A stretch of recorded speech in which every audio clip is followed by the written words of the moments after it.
آج کل جادو عام ہو گیا ہے اور شیاطین اور حاسد آپ کے جو ہے نا ہر وقت ارد گرد پھرتے ہیں، اور فتنوں کا دور ہے، پتہ نہیں کب کون سی مصیبت آ جائے۔ آپ کا قصور نہ بھی ہو تو آپ کہیں کسی نہ کسی مصیبت میں مبتلا ہو جاتے ہیں۔ تو اس کے لیے حضور صلی اللہ علیہ وسلم نے ایک عمل بتایا ہے کہ صبح چھوٹی سی 2 لفظوں کی 2 لائنوں کی دعا ہے، صبح کے وقت اس دعا کو پڑھ لیا جائے اور پھر تو سارا دن اللہ ہر آفت سے اس کی حفاظت فرمائے گا، اور شام کو پڑھے گا تو پوری رات اس کی حفاظت ہوگی۔ صرف اس کی حفاظت نہیں ہوگی، اس کے مال کی، عزت کی، آبرو کی، گھر والوں کی، جو چیز اس کی ملکیت ہے اور اللہ نے جو نعمت اس کو دی ہے، اللہ ساری چیزوں کی حفاظت فرمائیں گے۔ اور وہ دعا یہ ہے، اگر آپ نے شام کو پڑھنی ہے تو شام کے الفاظ یہ ہیں: امسینا وامسی الملک للہ والحمد للہ، اعوذ باللہ الذی یمسک السماء ان تقع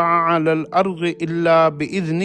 من شر ما خلق وزرع وبرع۔ اس میں اللہ کی حمد و ثنا ہے کہ اے اللہ، میں شام آپ کے نام سے کرتا ہوں اور آپ ہی ساری دنیا کے بادشاہ ہیں، ساری تعریفیں آپ کے لیے ہیں، اور میں آپ کی پناہ میں آتا ہوں زمین و آسمان کے ہر شر اور ہر فتنے سے۔ اے اللہ، آپ نے جتنے بھی مخلوقات میں ذرے برابر بھی کوئی شر پیدا کیا ہے، ہر شر سے، ہر مصیبت سے، ہر بلا سے، ہر آفت سے میرے اہل خانہ کی، میری عزت و آبرو، ایمان کی اور ہر وہ نعمت جو آپ نے مجھے عطا فرمائی ہے، اے اللہ اس کی حفاظت فرما دیجئے۔ تو اللہ رب العزت کا وعدہ ہے کہ جو بندہ اپنے آپ کو اللہ کی پناہ میں دے دے، اللہ رب العزت اس کی پناہ کا حق ادا کر دیتے ہیں۔ تو اللہ کی پناہ سے بڑی کوئی پناہ نہیں، اللہ کی امان میں آ جایا کریں، چھوٹا سا عمل ہے۔